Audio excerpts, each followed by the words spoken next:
Hi all, welcome to football arena. ഇന്നലെ ബ്രസീലിന്റെ പരിശീലകനായ കാർലോ ആഞ്ചലോട്ടി സുപ്രധാന മാറ്റത്തോടു കൂടിയായിരുന്നു 11 ഇറക്കിയിരുന്നത്. അതായത് സാധാരണ സെൻറ്റർ ബാക്ക് പൊസിഷനിൽ കളിക്കുന്ന താരമാണ് എഡർ മിലിറ്റാവോ. അദ്ദേഹത്തെ റൈറ്റ് ബാക്ക് പൊസിഷനിലാണ് കാർലോ ആഞ്ചലോട്ടി ഉപയോഗപ്പെടുത്തിയത്. അത് ഫലം കാണുകയും ചെയ്തിട്ടുണ്ട്. അതായത് റൈറ്റ് ബാക്ക് പൊസിഷനിൽ മിലിറ്റാവോ നല്ല രൂപത്തിലാണ് കളിച്ചിട്ടുള്ളത്. ഡിഫൻസിനെയും അതുപോലെ തന്നെ ആക്രമണത്തെയും അദ്ദേഹം സഹായിച്ചിട്ടുണ്ട്. പ്രത്യേകിച്ച് എസ്റ്റവായോ വില്യനുമായി നല്ല ഒരു കൂട്ടുകെട്ട് അദ്ദേഹം നടത്തിയിട്ടുണ്ട്. നമുക്കറിയാം, റൈറ്റ് വിങ്ങർ ആയിക്കൊണ്ട് എസ്റ്റവായോ വില്യൻ ആയിരുന്നു മുന്നേറ്റ നിരയിൽ ഉണ്ടായിരുന്നത്.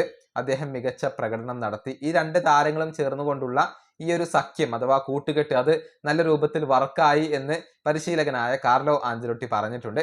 അദ്ദേഹത്തിന്റെ വാക്കുകൾ ഇങ്ങനെയാണ്: റൈറ്റ് വിങ്ങിൽ എസ്റ്റവായോ മിലിറ്റാവോ കൂട്ടുകെട്ട് മികച്ച പ്രകടനമാണ് നടത്തിയത്.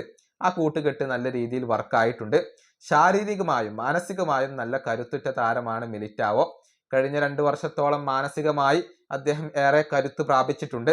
ഈ ആറ്റിറ്റ്യൂഡും വെച്ച് അദ്ദേഹത്തിന് ഡിഫൻസിലെ ഏത് പൊസിഷനിലും കളിക്കാൻ സാധിക്കും. ഇതാണ് കാർലോ ആഞ്ചലോട്ടി പറഞ്ഞിട്ടുള്ളത്. എഡർ മിലിറ്റാവോയെ വേണമെങ്കിൽ ഏത് പൊസിഷനിലും നമുക്ക് ഉപയോഗപ്പെടുത്താം എന്നാണ് ഇദ്ദേഹം വ്യക്തമാക്കിയിട്ടുള്ളത്. മിലിറ്റാവോ റൈറ്റ് ബാക്ക് പൊസിഷനിൽ കളിച്ചപ്പോൾ സെൻട്രൽ ബാക്ക് പൊസിഷനിൽ മാർക്കിഞ്ഞോസും ഗബ്രിയേൽ മഗല്ലസും ആയിരുന്നു ഉണ്ടായിരുന്നത്. പിന്നീട് പരിക്ക് കാരണം ഗബ്രിയേൽ മഗല്ലസിന് പുറത്ത് പോവേണ്ടി വന്നു.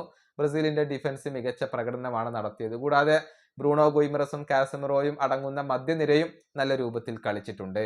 ഈ വീഡിയോ അവസാനിപ്പിക്കുന്നു. അടുത്ത വീണ്ടും കാണാം.